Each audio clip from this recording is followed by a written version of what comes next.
This is intimate. I was told that the biggest problem, Tyler, you're going to have this afternoon is getting Tony Robbins to come out of his shell. Okay, so don't be shy here today. It's all going to be good.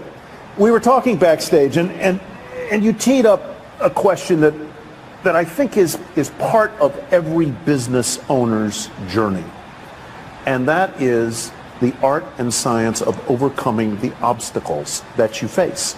Yes. They are inevitable. Yes. They are existential sometimes. Yes. They are fear-inducing most of the time. What do you do when you hit one of the obstacles? Well, I think it's really important. First of all, it's great to be with you all here. I know you've had a full day, and I hope to add some real value to you in this brief time. I think it's really critical that you understand that everybody wants to grow their business, and we all go through different phases, right? Just like human beings go through phases. You know, you give birth to your business, and you're an infant, and an infant is a run for survival, and cash flow problems are a natural process in most cases, and you're running. Hopefully you get to a teenager where now cash flow is not a problem, you're growing like crazy, and then you have a new problem. You don't have systems in place. And maybe you get to young adult where you have to decide what you're not going to do. Eventually, hopefully get to prime where you're growing your business revenues and you're growing your profits and you got a professional organization and you're not doing it. Because as long as you're doing it, really you don't have a business. What you have is you're self-employed. There's nothing wrong with being self-employed. But whenever you meet someone who's in business is stressed, they're always a business operator. And my focus is to become a business owner. How do you do that? You realize that the chokehold in the growth of your business is always the leader. And it's your skills and it's your psychology. And I found it's 80% psychology and 20% skills. You got to have the marketing skills. You got to be able to lead. You got to be able to recruit. You got to do all those things. But really, most importantly, you got to get it through what I call the threshold of control. And this, to me, is the secret to really succeeding in business. And it's pretty simplistic. How many of you snowboard or ski? Anybody out there snowboard or ski? Give you a sense? So most people are terminally intermediate when they get into that sport, right? You know, they really never get that good. They're not really a belonger. They're kind of in the middle, and they never get much better. And I think the reason is they never push themselves beyond what they can handle, right?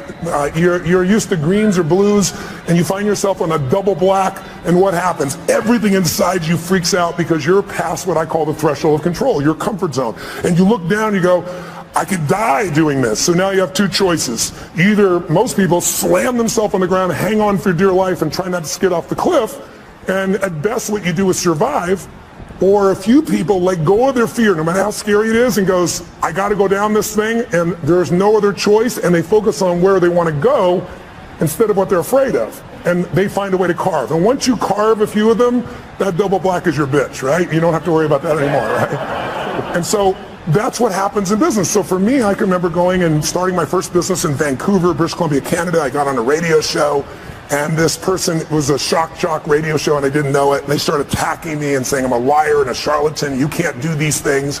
And this therapist called me up and said, you know what, I've dealt with people forever. You can't wipe out a phobia in less than an hour. It can take 7 years. I have a patient right now I've worked with for 7 years, and I've been able to solve this. And I said, great, bring that patient tonight. I'm doing a free guest event at the Holiday Inn, and I'll take care of that. It should take me 10 or 15 minutes. Right?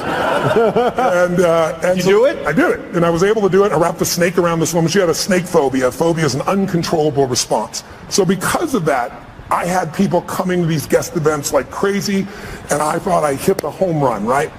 And I did this big guest event. There was like 1,000 people there, which for me would be like, I don't know, 100,000 people in an event right now. And after I was done, a bunch of people signed up for my seminar because I did a free value-add event, and then I would invite them to come spend 3 days with me. And this man walks up to me, and he's from immigration. He goes, a great seminar. He goes, I'd like to see your work permit. I said, what's a work permit? Right?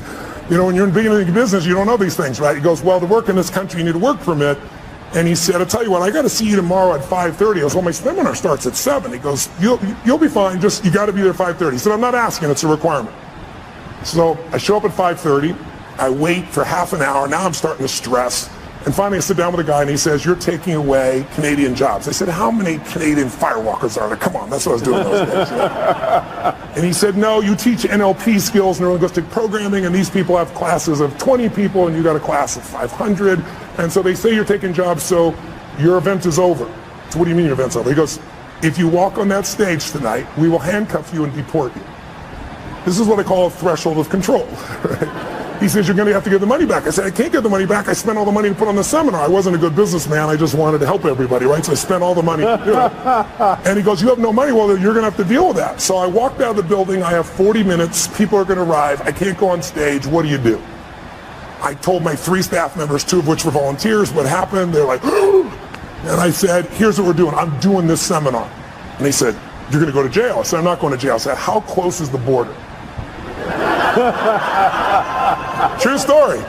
And they said, well, there's a place called Bellingham, Washington. It's about 1 hour and 40 minutes.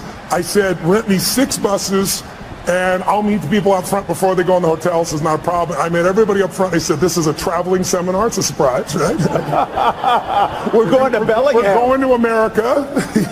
And it was a 3-day seminar. We had to go and come back each day and night for 3 days in a row. I got all but 4 people to agree to do it. And then I got to Bellingham, Washington at the Holiday Inn there, and there was like a bar mitzvah or a wedding or some stuff next door, and it was so loud you couldn't hear anybody. And so I said, just lie on the floor, close your eyes, I'm going to hypnotize you into this shit, right? You know? But so what happened was you learn how to get through that, right? And we learn how to be resourceful. When you realize that your problem is not a lack of resources, it's not a lack of money or technology or contacts, it's not. It's your psychology. Because the ultimate resource is resourcefulness and human emotion. That's what starts wars. That's what makes a business begin. That's how you have children. That's how we end wars. It's all emotion. And so what I really learned to do is how to manage my emotions. So, you know, once you solve that one, the next one shows up. I had somebody, I started a franchise, and a couple franchisees were really upset when one of the people representing on my side said they didn't make things clear to them. And, you know, it's all bullshit, but it cost me $5 million in 4 years. I thought, the first one was like a $50,000 challenge. Now I got a $5 million challenge. And it took all the money I'd saved in my entire career to pay that off, and I was starting over again. And then I grew from that. And then I finally got, you know, I had a partner in business, and long story short, they had a business that was losing $1 million a day, and he turned it around and making $1.8 billion in EBITDA. He offered me his partner, and I signed a document saying we're all joint and several. There was $40 million in debt. I figured I had $10 million of the debt to have $1.8 billion in infrastructure. And it turned out my partners, 2 of them were broke. They weren't billionaires. They had lost their money. And the other one was the son of a billionaire, and his dad had given him nothing, had $5 million to his name. So I was on the hook shortly after for $120 million when I didn't have $120 million. I figured out how to deal with that. By doing that, I eventually took my companies to this year will surpass $6 billion in 33 companies, because I made it through the threshold of control. So I want you to know, when you see these big numbers by any entrepreneur, they all started with blocking and tackling, and they all started with how do I get both the skill and, more importantly, the psychology. You can get the skill if you can get that part of you that just doesn't die, the part of you that finds the way to add more value than anybody else so you can keep growing. Where does the perseverance come from for you? Where does the indomitable spirit come from? Here's the title of your book, Unshakable. Yeah. Where does the drive come from? You did not grow up in easy circumstances. No. At all. No college. No. At all. No. All self-educated. Self-educated, a household that was not easy.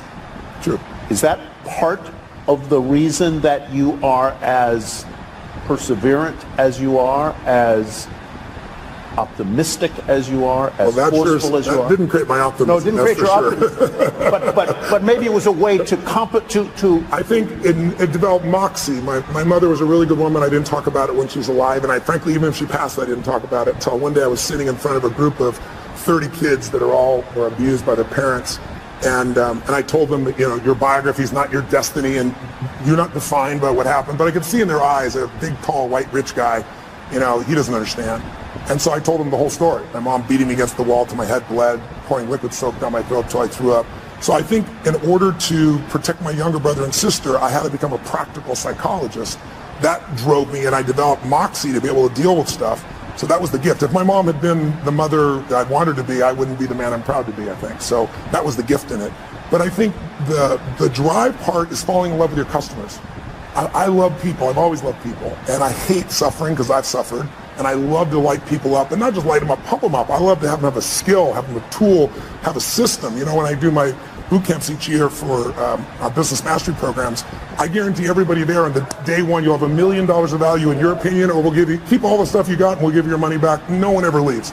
because I know how to add that value in the business for those people. So I think the drive is the biggest mistake I think businesses make is many businesses are started by people that you built the product you love.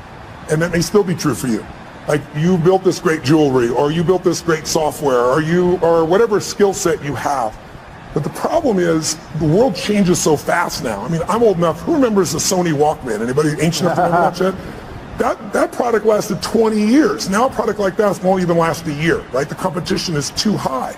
So today, if you and I are going to really succeed, you got to fall in love with your ideal customer.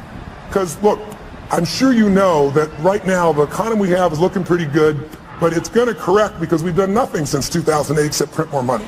And we didn't even print money. We put ones and zeros in computers. So there's going to be some corrections. And when those happens, it's going to shake people up. You need to fall in love with a client who's going to do well with you even when the economy goes to hell. Think about it. Starbucks, I was sitting across from Howard Schultz and had a great conversation and said, what is he most proud of? And he said, he used to say starting Starbucks. Then he said, now it's surviving 2008. If they closed, I think it was 1,300 stores, if I remember correctly, for $2 coffee. So you need to get your ass ready for winter because it's coming. And if you've got challenges now, but if you do well in winter, you'll dominate for the rest of the time. And the way you do well in winter is you fall in love with your ideal clients, and then you come up with the irresistible offer for them. Steve Jobs created 99-cent songs, but he didn't create that shit. We all know that. Where'd it come from? Who's old enough to remember Columbia House, where you got like 10 albums for $1? Remember that? Or for a quarter and stuff.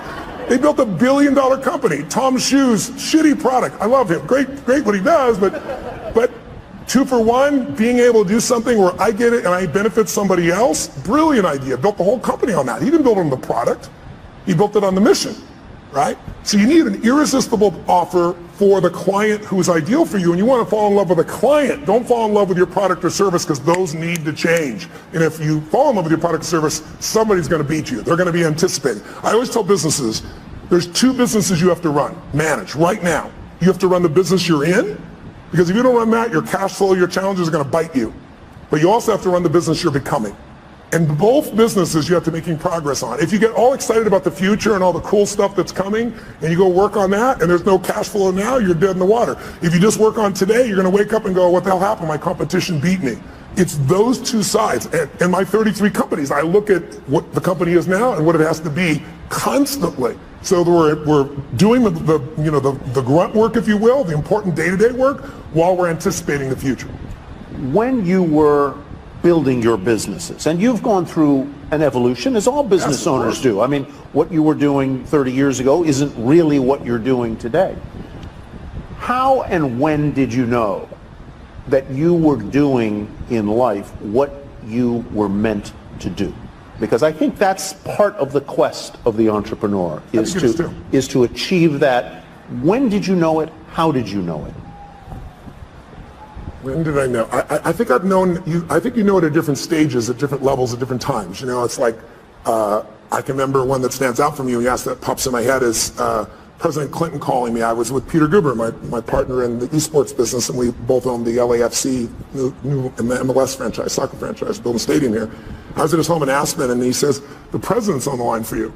And it was President Clinton. And I picked the phone, and I talked to the president for a few minutes, and he told me what's going on. And I said, Mr. President, I'm completely honored you want me to come visit with you, and I'd love to, but I want you to know I'm not a fan. I said, it was the time in which you said the economy's stupid, and then you turned around and did all these things that weren't related to the economy, and he looked like a very weak president at that point. And I remember Peter looking at me going, you just told the President of the United States you're not a fan. He's calling you, telling you, and inviting you to come out to Camp David. But it was great. I said, I want to be sincere. I'd love to serve you, but I'm not a sycophant, right? Yeah. And so I went there and spent time with him. And I think the moment I know that I was doing what I love was, there were a couple of people there, and they were all trying to get his attention. And he and I went for this walk, and this deer went by, and he was telling me, about all these past presidents. And he was honestly at the time complaining about how unfair things were. And I thought, this is the President of the United States, and he's effed up. And I'm 31 years old, and I got to help this bastard, and then that night he wanted me to stay, and it was New Year's, and I left Aspen with my family and Peter, and I promised my family I'd come back, and I said, no, I promised my family, Mr. President, I said I'd be happy to work with you in the future, and I left.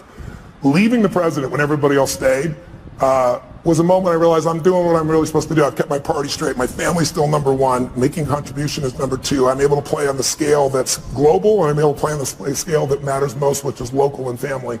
I think that would be a moment that sticks out for me. I don't want to spend a lot of time on this, but since you brought up the subject of presidents, I have to ask you about the current president. Yes. Walked right into that one. Have you advised him? And if you haven't, how would you help him?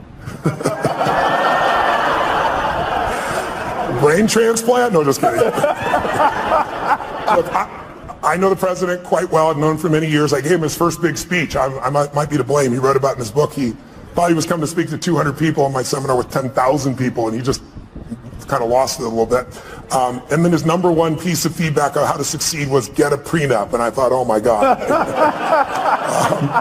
And I know Mrs. Clinton. I know Mrs. Clinton very well as well. So I had a great difficulty in this last election because I felt like both parties lied. And I think that's extremely hard. I mean, everybody tells white lies, but some were pretty exaggerated and obvious on both sides. And so I found it was a more difficult time. I help people on both sides of the aisle. I don't talk about who I help unless they talk about it publicly. President Clinton shared, he called me one day and said, I got this overhead speaker, the president's calling. I was in my offices, and big offices and 2 floors. And I went to pick up this phone, and sure enough, it's the secretary, and the president's waiting, and he says, Tony, they're going to impeach me in the morning. What should I do? I was like, could you call me sooner? It's tomorrow morning. Right? What the hell are you going to do, right? So, he said, what should I do? And I said, the answer is not what should I do. You're asking the wrong question. First question I'm going to ask is, what do you want? Do you want parents, moms, dads to have their kids look up to you? Or do you want to just stay in office? I mean, it's a different outcome. I said, if you want to stay in office, I said, easy for me. I'm not a lawyer and I'm not in your position. But let's be honest, you're never going to get thrown out of office. There's too many votes on your side. So I said, you're going to stay in office if you do nothing. But I said, if you really want to be respected, I said, you can share the truth. You're a lawyer without putting yourself at risk and still get more of the truth out. And we had this great conversation. He said, man, that's exactly right. That's exactly what I do. So I'll call you back. I'll call you back in 20 minutes. So I'm waiting 20, 30, 45. About an hour later, the secretary calls me and says, President wants you to know he's still resolving things. He wants to get back to you. And then another 30 minutes went by, and I'm thinking, I'm affecting history here, right? And then I saw him standing with all the Democrats beside him just saying, nope, we're going to kind of keep the same component and went through things. So over the years, I've had a chance to work with people on all sides. And what I think about the current president is he's a terrible communicator, but I think he actually has some good ideas. And I also think he's communicated so poorly, and our world is so divided that now anything he says is seen through that filter. If I think you are the nicest man in the world, it totally controls my experience of you. It has nothing to do with you. It's my belief. If you treat me mean one day and we're best friends, I'll probably go, you're having a bad day, right? If I can't resolve it with you. And who's ever had a bad day where you hope somebody else thought that about you, or you were just having a bad day, right? So, but if I think you're a manipulating bastard, and I'm wrong, but I believe it, and you don't treat me mean, you treat me real nice, what's the first question in our mind? What does he want? So your questions, your belief, your emotion, your experience has nothing to do with life. It's shaped by what you believe. And most of you believe what you believe not by interacting with these people personally. You're doing it through the media. And the media is a great component, but everything is sound bites. And let's be honest, it's no longer about informing you. It's about startling you. Informing you will never get your attention. There's too much. We got oceans, people say that we're living in an information society. That's total bullshit. The information society died a long time ago, right? We're drowning in information. We're starving for wisdom. And what we get now are sound bites. And now people don't, it's not news anymore. On both sides of the table, people basically pretend it's news when it's all commentary. And so your perception, it's like I had lunch recently with George W. Bush. I brought him out to speak to a group of my funding groups. And I bring up people on both sides of the aisle. And this year we're working with President Obama to see if we can get him in.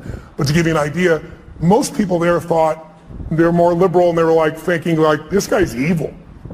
And after 2 hours of conversation, there wasn't a person in the room who still thought that. Right? They liked him, but I asked him about his decisions, and they got to see why he made the decisions he did. And when you see the why, instead of all the bullshit you hear and the generalizations that he's an evil guy, you start to go, wow, I might have made a different decision. I might not have with that information that he had at that time. And I asked him about the current president, and it was still during the election when this was occurring. And I said, obviously, I know you wanted your brother to win. And I admired President Bush for never attacking the past president. He never attacked President Obama. He was a class act, even when he disagreed. So he told me privately what he felt. And then he said, Tony, I remember when Nixon was elected, and he said, I thought that was the end of the American presidency. I mean, the President of the United States is gone. I mean, he's evil, he did the wrong thing. And he said he didn't destroy it. He didn't. And he said, so here's what I figured out. The office is bigger than the occupant. And I really believe that's true. I think if you want to go home tonight with a little bit of comfort inside, go back to that truth. The office is bigger than the occupant. And you see it when he does things, and then there's a judicial branch that balances it. And I think we're in a situation where the biggest challenge we have as a society is we've demonized the other side on almost every issue. Right. It used to be that, congressmen and senators would go fight like crazy on the floor, and then they go have a beer together. Now you're radioactive if you talk to somebody. And that's huge. I met Mr. Gorbachev. I got a chance to fly him for 4.5 hours, and I asked him what ended the Cold War, and he said the end of demonization. He said it used to be you guys were attacking us, and everything you did was evil. We were the evil empire, and we knew you were evil. And he said one day, he said I was sitting there with President Reagan, and he was lecturing me. And he said I could feel the anger. He said I could feel my face burning red. I was so mad. And I said to him, you are not my teacher, and I am not your student, and you will not lecture me. And he said, then I lectured him on the evils of capitalism. And then we're going back and forth, and he said, so that's when in the Cold War. And I said, that's a really great answer, but I'm with you for 4 hours, and I want to know the moment. What's the moment? I'm a student of history. What changed the world? Because most of us forget. That's probably, take away terrorism. Terrorism is nothing compared to the level of nuclear assault that the USSR and the US had at that stage. Biggest change we've had. And he thought for a moment, and he shared this great moment with me. He said, he hit his leg, he's talking through an interpreter, but he recognizes, understands a lot of English. He's smacking his leg and giggling like a little kid. He goes, I will tell you the moment. He said, we were having this fight, back and forth, back and forth. I was lecturing him, he was lecturing me, and all of a sudden he just stood up like this, and he said, this is not working. And he turned and walked 3 steps away, and then he turned back and said, can we start fresh? My name is Ron. Are you Mikhail? And it had that same impact that it did on you just now. He said, he was laughing uncontrollably. He goes, I knew I could do business with this man. You had to love the man. And then he said, Reagan also knew that Gorbachev loves children. And there are no children going to go to the USSR, right? Soviet Union. And Reagan brought a group of children over and let them be in the care of Gorbachev. And he said it completely changed the game for him. So it was a moment, just a moment of breaking somebody's pattern. And that works in an intimate relationship, it works in a business challenge, but it also works on the scale of society and history. I want to go to audience questions, and I hope you all have sent some to the Iconic Tour hashtag. I'll go to those in just a sec. But from politics back to entrepreneurialism and entrepreneurship, you've built businesses, you've faced business challenges, you have talked to people like the people in this room, entrepreneurs. What do they ask you most, and what do you tell them? Time. Time seems to be the largest issue. How many of you have time issues in running your business, having to have a life and your time? Can I see your hands out there who feels like that's there? So you can see it's about 90% there you go. of the room, right? And some people are just too tired to raise their hand. But the issue of time is not the real issue. The real issue is that they're operating as an operator, not an owner. And so what I start to do in the beginning, you have to do both, right? But what I start to do is show them how you have to be able to break off and get other people to do things. But more importantly, I teach people, I do a 5-day boot camp, I call Business Mastery, a couple times a year, and we bring in businesses from all over the world, literally. And we have people just starting a business, and we have people with, businesses that are doing $1 billion, $2 billion, $3 billion. And what you find is that there's a common pattern amongst all these group of people where they find themselves, if it's a small business, they do everything because they figure like they're the only one can do it, or they tried someone else and they failed. Well, that happens in every business. You have to begin to leverage yourself, or you're just going to be self-employed, and you'll never have the scalability. A business is a system that adds value even when you're not there. And you as a leader have to get good enough to both hire people and train people so that you're not a manager. A manager works with people to make sure they get the job done while you're there. But if you have to be there, could I run 33 companies? I mean, every 4 days I'm on a plane, train, helicopter on stage somewhere on average in a year, and I got 33 companies. There's 12 I manage directly, but I couldn't do that by management. I do it by leadership. I build leaders who can make their own decisions. I hire people that are the best of the best. Now in the beginning that's hard because you have no money, right? So you hire the best, it's called you, and you pay them nothing, right? And then now you try to hire other people, and what do? You hire your friends, which is a disaster because they're not as skilled, and you love them, and it's hard to manage them. And then I hired people that were really talented, but they were mean, they didn't share my values. And so eventually you get to that place where you can find the right people. But I think The most important secret for the growth of any business, the question I guess on how to get over the time, and the answer is you got to take 2 hours, 90 minutes a week with your team of 1, 2, 3, 2,000, and you got to meet where you work on the business. And I teach people a format called 7-7, where there's 7 areas of a business that you cannot miss: marketing, sales, optimization, the financials, culture. And I'll make sure that each week you and your team focus on that, not the day-to-day business, but how do we strengthen our marketing, not just for this run, but overall how we build the brand. What do we do to change our sales process? How do we optimize the business? How do we spend no money and grow the business 30% in the next 3 to 6 months? And when you take small markers in the business that are critical and you improve them 5, 10, 15%, but you do 12 of them, you'll grow your business 120, 130%, 140% because there's a compounding impact. You don't just get the improvement you've made. So I try to help businesses to make those changes so you have time to think and be strategic. Because if you're just running, how many of you are stressed? I'll be honest if you would. Today, being here and not being at your business, how many feel some stress in your business being away even for a day? Okay, right now, I'm a business operator, F that, right? I'm gonna become a business owner, you've gotta be. Yeah. Let's go to a question from the audience. What would the 30-year-old version of yourself say to you today with conviction and be flat wrong about? Let's see. What would the 30-year-old Tony Robbins say to you today? Well, first of all, he's dead, so he's not going to say shit today. I buried him a long time ago. It was on 57. I would say the 30-year-old would say, this is what we're going to do this year, and it would be these huge numbers. And I developed a principle around the time I was 30, which is most of us overestimate what we're going to do in a year, and we underestimate what we're going to do in a decade.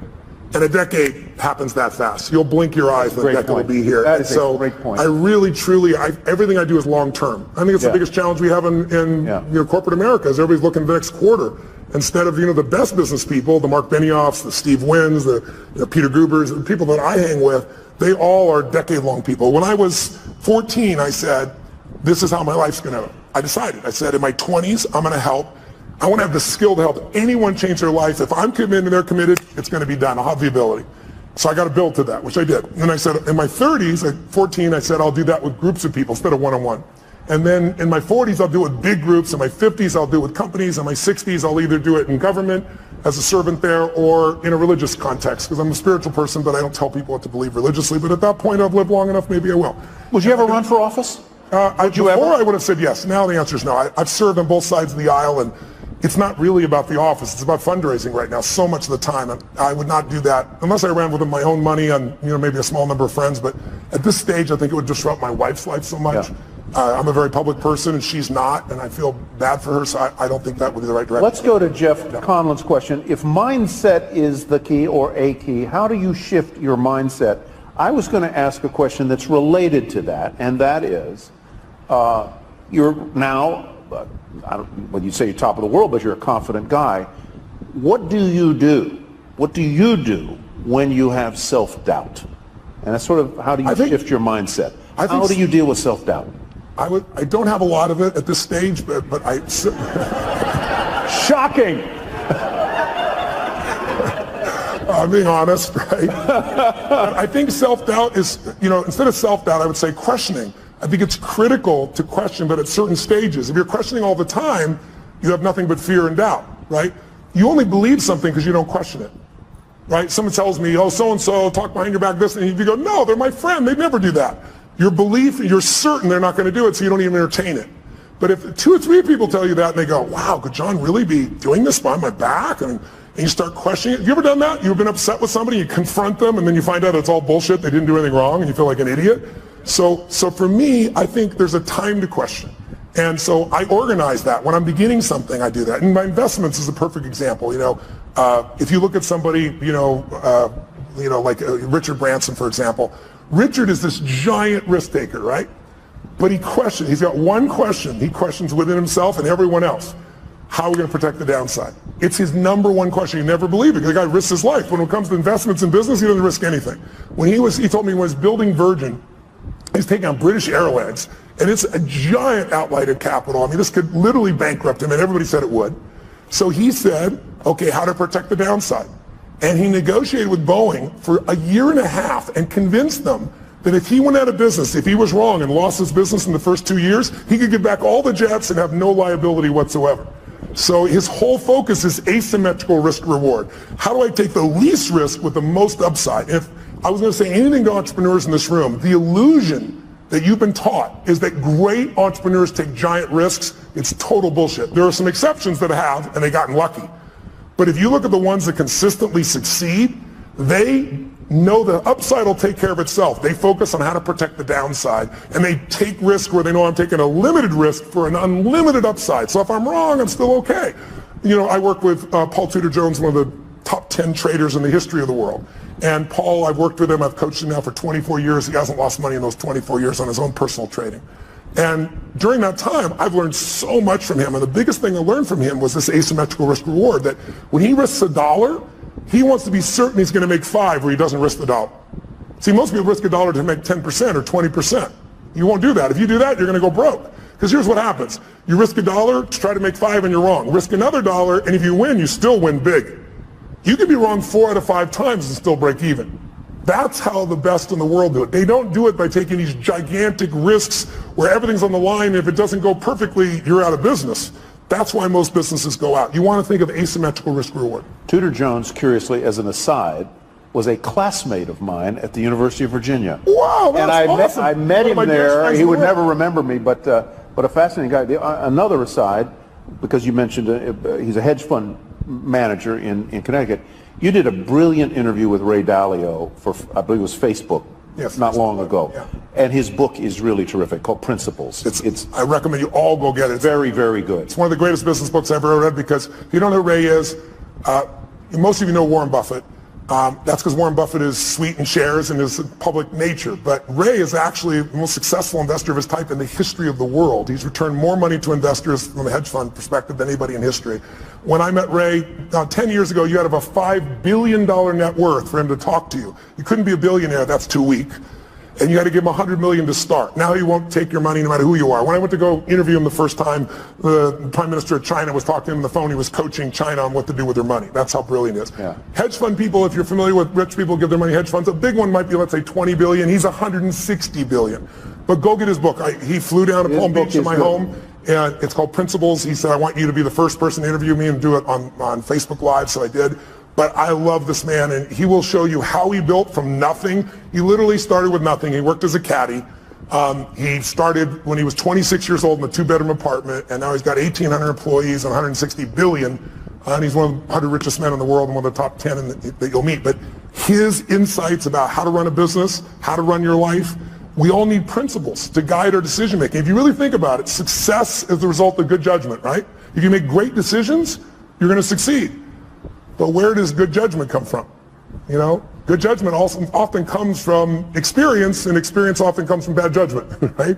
So what I found is the way to speed it up, the way to have less of that bad judgment is I got to think about that for a minute. That's good. That's true, right? Good, yeah. So I found the way to speed it up is not learn through my own experience, but learn by modeling others, compress decades into days. So if you can get in Ray's head, now Ray's been a very private man for the last decade and a half, but he's 68 years old. He's a good friend, and he's entering this stage where he now wants to go public for a short time, give everybody a nose, and then disappear because he feels an obligation to give back to the society and human beings that have helped him to succeed. Yeah, so go pick it up. It'll be fantastic.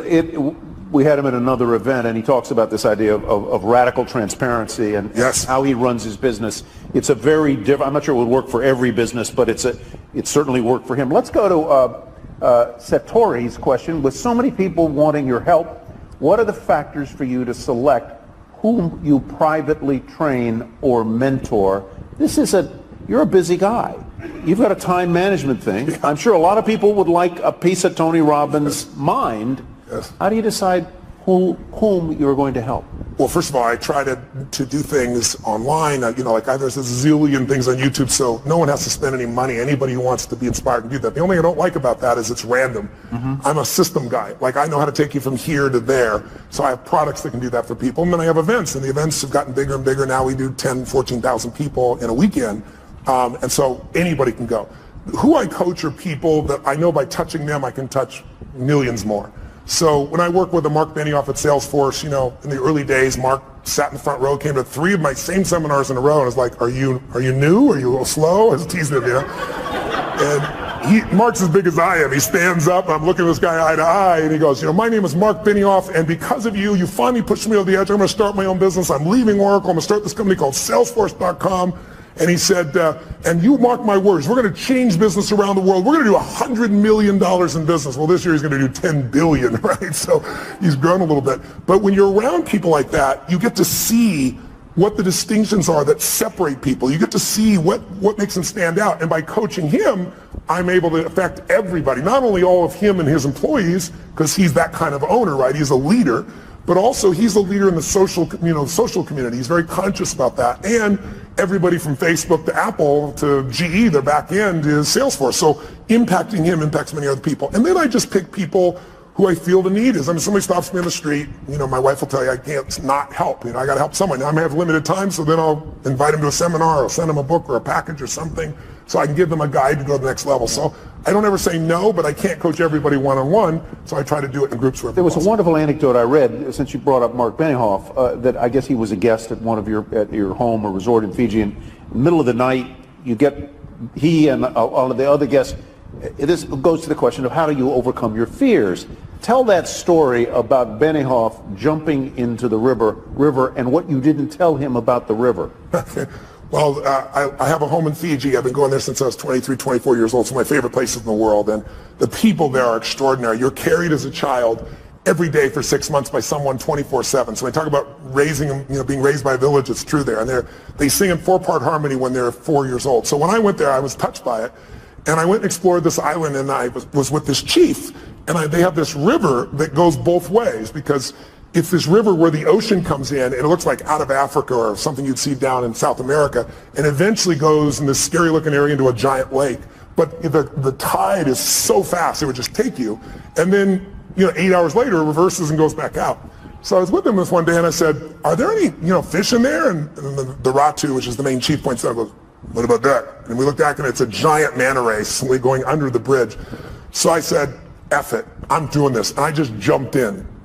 And then the thing took me. And it took me for a wild-ass ride. For about 20 minutes, I ended up this lake. And then, dumbass me, I didn't think about how the hell am I going to get back. It was so strong, I couldn't swim against it. So I spent 8 hours on this little island there before I came back. So then I came back one time with a friend. It was nighttime. And I was like, they were talking about Devil Rock and Shark Alley and all this shit. And I was like, let's do it at night. But I had a boat waiting for us in the lake to bring us back. But we jumped in, and it was scary as hell, and all the phosphorescence going on looks like pixie dust. It's a wild experience. Flying fish scare the shit out of you. They come by. And so when Mark came, he flew over and come spend a week with me there. I took him and woke him up, and you have to do when the tide is. It was like 2 in the morning. I woke them all up and said, I got a surprise for you. Like, what? I said, just trust me. Dragged them all on, put wet gear on them, gave them life preservers, and then threw him off. And Mark was freaking out. And I grabbed his hand. I go, "We'll go on 3, 1," and we went on 1. Because I can feel him, and he's as big as I am. If I try to jump, he might be hanging me out there, just holding on. Right? So Mark talks about that story a lot, but overcoming fear, because whatever you're afraid of, it's never as much as you're afraid of, right? So how many things you've been afraid of that never happen? Right? And then the things you are afraid of, if they do happen, you just deal with them. It's that old phrase, coward dies 1,000 deaths, a courageous man only once. I discipline myself, not perfectly, but for the most part, I don't worry about shit till it happens. I anticipate it, but I don't worry about it. If state is everything, I assume that means state of mind. How do you stay in a great state of mind 24/7? Should that even be your goal? I think it's worthwhile to have as a goal. I don't think it's realistic 24/7 whenever having any blurbs, because we all have a 2-million-year-old brain. Everybody in this room has that. I do too. And it's not designed to make you happy. It's designed to make you survive. So if I said to all of you right now, what does that brain look for? It looks for what can hurt you, and it exaggerates it. And since there's no saber-toothed tiger now, it says, what are people thinking of me? Will my business make it? Do I have enough money? And these are all easy things to solve, but our reactions in our gut, when we let the fear part of our mind take over, that basically the survival software, if it runs you, you're in trouble. So a few years ago, I actually lecture on this now. I say, you need 2 skills to have the quality of life you want. If you want an extraordinary life on your terms, whatever your terms are, you need to master the skill of the science of achievement. You got to figure out, how do I take what I dream about and make it real? And it's a science. And you can model other people, and you can learn, you can speed up. I've spent my lifetime doing that. But the second skill, and the one that most people don't give enough value to culturally, is more important. And that is, you need to alter, if you want an extraordinary life, how many people do you know that have achieved it? How many have done this? Who's achieved a goal that was a big goal? You worked your ass off and you achieved it. And then your brain went, is this all there is? Who's had one of these moments? Yeah, almost everybody. And that's worse than failing, because we're all achievers in this room, right? So if you fail, what are you going to do? You get back up, you try another approach, you're going to eventually succeed. You know it in your gut if you're really driven. But if you succeed and you're miserable, now you're what I call technically screwed, right? I mean, because if you're not happy with what you got, I mean, failing, you get up and do something new, but succeeding, where do you go? So I really believe, you look at somebody like say, Robin Williams. I think the loss of him is one of the greatest losses we had. He's loved worldwide. I asked people all over the world last year, in China, I asked them in Japan and Sydney, Australia, throughout the US, how many of you loved, don't raise your hand if you liked him, how many of you loved Robin Williams? I'm curious. Keep your hands up, look around the room. Like 98%, only 2% assholes that didn't like Robin Williams in this film.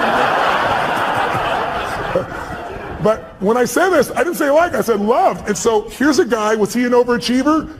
He came to Hollywood, everybody comes to Hollywood. He said, I'm on my own show. Oh yeah, sure you are, buddy. Who's old enough to remember the show? What was it called? Mork and Mindy. Mork and Mindy. It's old people in this room, clearly, right? He does Mork and Mindy, but he also makes it the #1 show.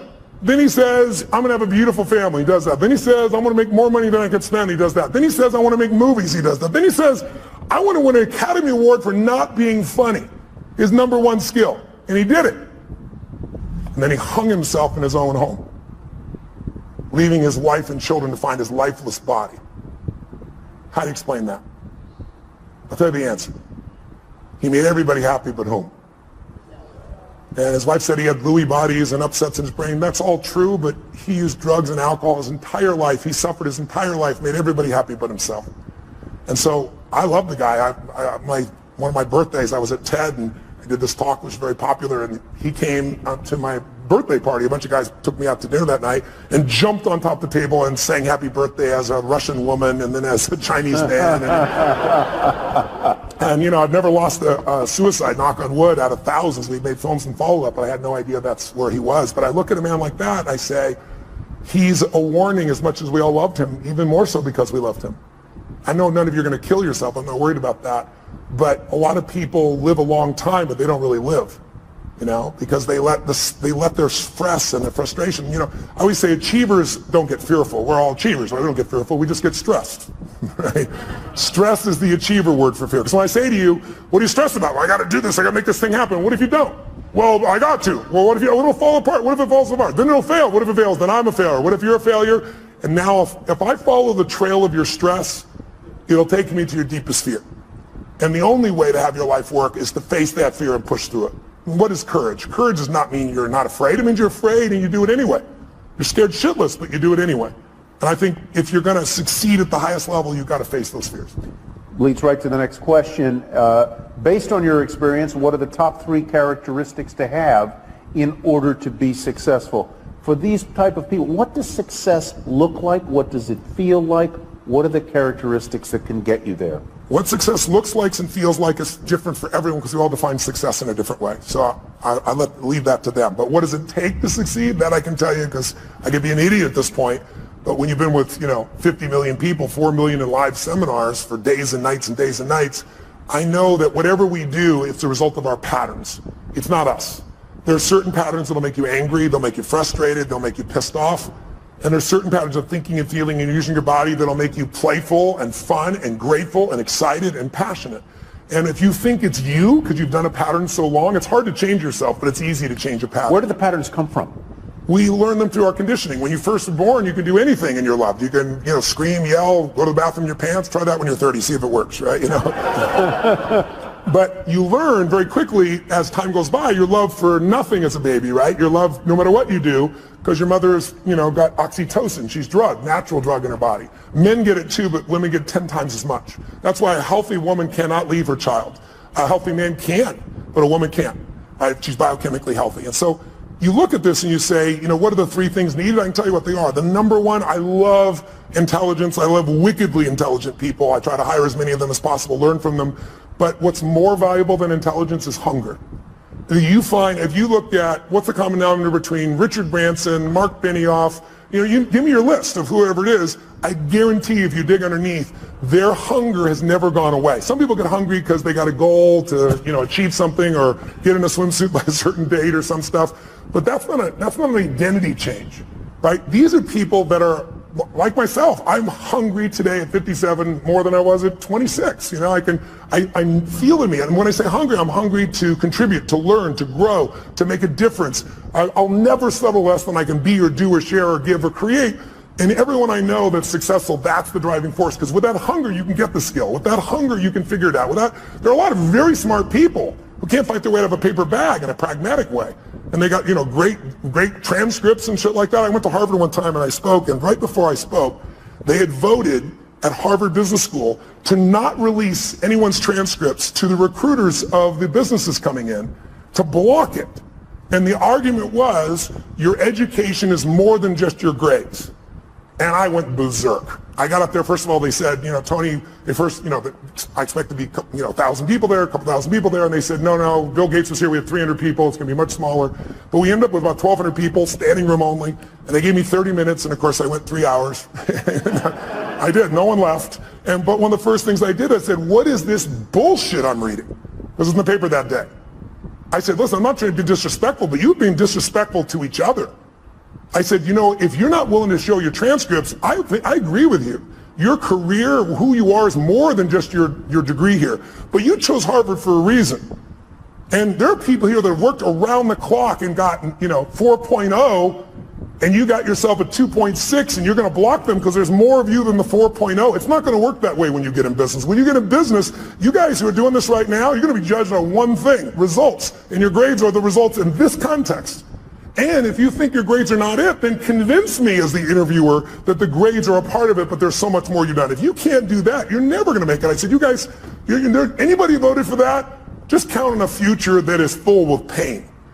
And the room was like, it was pretty intense, I guess. I thought it was pretty soft, personally. And then all of a sudden people stood up and they did a standing ovation, and people said, this is bullshit, because this is what happens sometimes in a democracy. Sometimes in a democracy, the lowest level standard is what becomes natural. We're seeing it right now on the political side.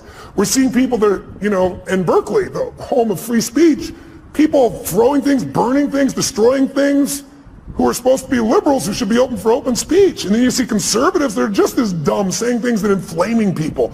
It's not one side or the other. It's us as a society. We got to shift it. We got to go from demonization to saying, let's say it's a fight over guns. Very emotional fight. What's the problem? We demonize each side. Nobody in this room, whether you're pro-gun or against gun, whether you want gun regulation or not, there's nobody in this room that doesn't want their children or their friends or their family safe and protected. We just disagree. People disagree on how. And if we can start with what we agree on, we can actually make progress. But today, there's no progress because we now also augment this with social media, and we augment it with the regular media. And think about it. The media is not here to inform you. They're here to startle you. We all know if we say something inflaming, you're going to talk about it, share it on social media, and they get a multiplied effect. It's all about advertising. So you have to really discern yourself today. You have to understand it's the Wild West, not only on the internet, but on television as well. And you have to decide, if you're an independent thinker, what is really right, and maybe be part of the solution instead of another person that attacks the right or the left, Donald Trump or whoever it is that you'd be attacking. There's lots of people that are easy to attack. But attacking doesn't change or improve anything, so in my opinion. We gave you 45 minutes. Would anybody here mind if we went a little longer? Would you mind if we went a little longer? Sure. So let me, 5 or 6 more hours? Yeah, 5 or 6 more hours. We'll bring the bar inside is what we'll do. But I want to finish what I said just for 1 second. Yeah, please I want to answer this person's question, which was 3 things. Oh, 3. We got through 1, hunger. Yeah, okay, let's get fast. to 2 and 3. Hunger is the number 1. I think the number 2 is having a mission larger than yourself. Because it's kind of like having a child, right? Having a child is a very exciting thing, and then you have a child and you go, what did I do? Sometimes, right? Same thing with a business, right? You've got to really be able to have something you're doing it for that's more than you, because in the early days of the business, it doesn't really make you any money, and you work your tail off. So you need pride of ownership, you need joy, you need a mission. And I really believe until you find something that you care about more than yourself, you'll never discover what you're capable of. Because we'll all do more for others that we love or respect than we'll ever do for ourselves. That's part of the beauty of being a human. Most of us do more for our kids, for example, than other people. And then I think the third thing is, you got mission and hunger, is you really have to become obsessed with strategies. Because strategies can save you so much time. The wrong strategy, I'll give you a stupid metaphor. If you said your number one goal is to see a sunset, and then you start running east as fast as you can, I don't give a shit how positive you are. I don't care how hard you work. I don't care how long you've been putting into it. You got the wrong strategy. But the right strategy in business and in life can save you a decade. And someone else may have spent, again, a decade figuring it out through trial and error, and then they figured it out. You might be able to learn it in 6 weeks or 6 months or 6 days or 6 hours. So I think that would be my third element. So let me ask you a question that may be a little off point, but I hope helpful. A lot of people in this room and a lot of people in the world want to follow their passion, okay? But they've also got to put food on the table and pay the rent and pay the bills. How do you do both at the same time? How do you have your mission, have your passion, and do that when you know the world is a tough place, hard to make a living, hard to pay the bills, places expensive? How do you do that? How do you thread that needle? Well, it depends on who you're dealing with, right? If the person is entrepreneurial and they ask me this question, I always tell them, you've got to take care of your kids, you've got to pay the bills. And I said, but, tell me when you work. And they tell me, well, I work, 9 to 5 or 8 to 5 and I'm exhausted and everything else. I said, well, what are you doing with the other 8 hours? Because that's what I did. I worked as a janitor all night long, middle of the night, everything else. I could compress time there because it was based on results, not time. So if I could do a great job in shorter time, I had that time. But then, what I start doing between, 7 o'clock at night and 2 in the morning, which is pretty much the time I worked, that's when I was developing myself, getting the skills, learning, educating, starting the business. So I think people just have to realize it's a gut-wrenching process. Entrepreneurship is not for everybody. Most people fail in entrepreneurship. The vast majority fail. 96% in 10 years, but what happens after 10 years? All clear sailing after that? Anybody remember Lehman Brothers? They ran a century. They had gross revenues over a century of more than $1 trillion with a T dollars. That's what went through their bank accounts over that century, and they're gone. So I don't think it's right for everybody. I think you have to really be clear, is your personality the right personality if you're going to begin in this area? And then if you're going to work for somebody else, you can still become financially free, but that means you got to stop being a consumer and become an owner under entrepreneurs. You want to own businesses, right?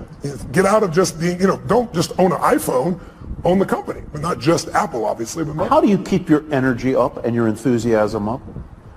How do you do it? I'm wired for it. It's my nature to some extent, but also the other part is I get to see results. Who here has been touched by my work before? I'm curious. Anybody in this room? So look around the room and how's it hard to be inspired when I'm in a room and a third or 40% or 50% have used my work? And so people come up to me every day, dozens of people a day if I'm traveling, and they tell me the most amazing stories.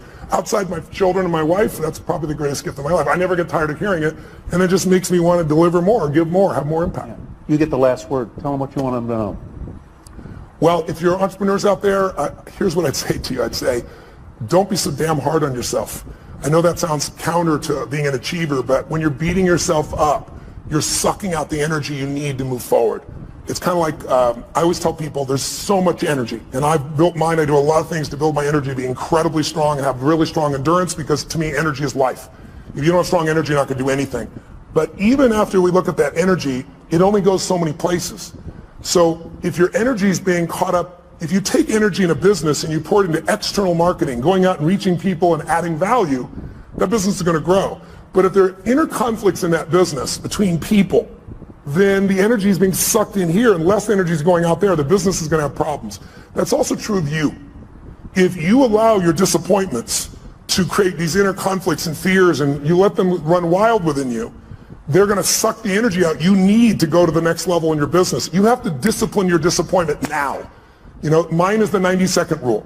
So watch this. Try something real fast. Look around this room. I'm going to give you a test. Look around this room and see everything that's brown. I'm going to test you in a moment. Look behind you, look around you, look at clothing, look at people, look anything that's brown.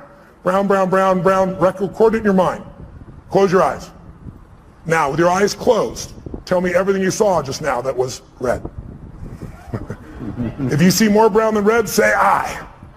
Open your eyes, look for red now. Really look for red. Look for it anywhere you can find it. Look around you, look beside you, look at the front, the back. How many found more red this time? Raise your hand if you did. Say, I. Why'd you find more red this time? That you told me to. Seek and ye shall find. But here's what's amazing. Seek and you shall find even if it's not there. I'll prove it to you. How many saw beige shit, called it brown just to feel successful? How many saw burgundy, called it red just so you can count more pieces? So if you think you're a jerk or someone else is a jerk, you're going to color it. You're going to change it. You're going to find the jerkiness in them. You're going to find the jerk in you. It's really important that you manage your mental and emotional state because you are the business. If you are the leader, your responsibility, your job, your opportunity, your privilege is to be able to truly lead. And you cannot lead if you're living in fear. You cannot lead in a place of constant uncertainty. We all have uncertainty at times. But if you watch an athlete go out to shoot a free throw or a kicker in the NFL to go kick the ball, how many have ever seen that person? They're about to kick it, they're about to shoot it, and you go, they're going to miss it, and you know they're going to miss it. Who's experienced this before? How did you know? You could see in their body that they're missing the core ingredient, absolute certainty. You can have the great skills in the world, but when you lose that certainty, the athlete goes down. That's usually when I get the call. I got to rewire them and get them back where they can execute at that level. So be kind to yourself, as corny as that sounds. Not to be kind to yourself, but so there's more energy available to solve the problems and to build the business and to meet your mission. Because the time you're beating yourself up, you're trying to prove to yourself you really care, but meanwhile what you're doing is sucking the energy out of your growth. I had somebody who embezzled some money when I was a tiny company. Like when the company was $3 million. And the guy embezzled $250,000, and I was $758,000 in debt and thought I was in profit. And in those days, everybody told me I'd have to go bankrupt. And I remember I was just like so angry. There's so much anger because my business was like my child. This guy tried to kill my child, you know. So I was chasing him into Mexico so I could beat the hell out of him and put him in prison. And then I realized in the middle of this stuff, I got to let go of this because while I'm busy being angry and pissed off, the business is going to go under. I'm chasing birds. What am I going to do when I catch the bird? I got to focus on how to add the value. And so take your energy. That's all you have in this life. And invest it in the things you love. In those you love, in the mission of your business, and in your clients. If you fall in love with what you do, who you do it with, and who you do it for, there'll be no limit to your impact. But you got to be willing to do it for decades because it's all bullshit. Maybe you'll hit the lucky thing and it'll happen in 12 months. But even if you don't, even if you did, you know, I got a friend who's one of my partners in the LAFC and so forth, you know, Chad, who started YouTube, for example, and $1.6 billion in what, 18 months, 24 months, that type of thing. It's not always the best thing because ultimately in life, whenever you meet people who have succeeded, almost always we talk about the toughest times and laugh and remember because in order to have a foreground, you need a background. And to appreciate the foreground, you need a background. So I found that the most difficult times have been the best times because they've made me appreciate what my life is like today. And I hope you'll just take care of yourselves. And I hope today, this whole day, all the speakers, and hopefully a little of our conversation has been helpful too. And I thank you for letting me address you. Thank you so much. Loved it. Thank you, guys. Thank you.